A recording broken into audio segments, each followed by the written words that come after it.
voilà sama gars yi maa ngi ñëwaat si beneen format pour ñi nga xamante ni dañoo intéressé wu si wàllum information football da ngeen daw gaa fekkee sama chaîne YouTube ngeen abonné foofu pour bañ a raté benn information. ba tax na dañuy commencé fee ca FC Barcelone ñoom nag ñoo ngi yëngatu si côté bu nekk pour trouver li nga xamante ni moo di numéro 9 maanaam attaquant pointe ci lañ gars yi demee fee ca Allemagne équipe bi nga xamante ni moo di Bayern dut baaraam bi nga xamante ni moo di Robert Lewandowski pour mu mën a ñëw bokk seen projet bi nga xamante ni moom lañ yëkkati pour saison bii di ñëw.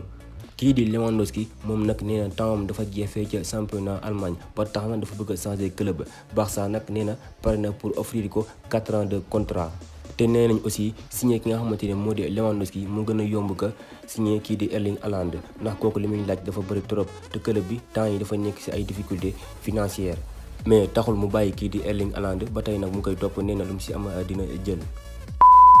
kii di Ousmane Dembélé moom ba tey nangagul prolongé contrat am ak waa FC Barcelone ba tax na club bi ñoom daw nañ fecc Angleterre équipe bi nga xamante ni moo tudd Leeds United duut baaraam gone nga ñuy woowee Rafinha dëkk fii ci Brésil pour mu ñëw remplacer ki nga xamante ni moo di Ousmane Dembélé en cas de départ.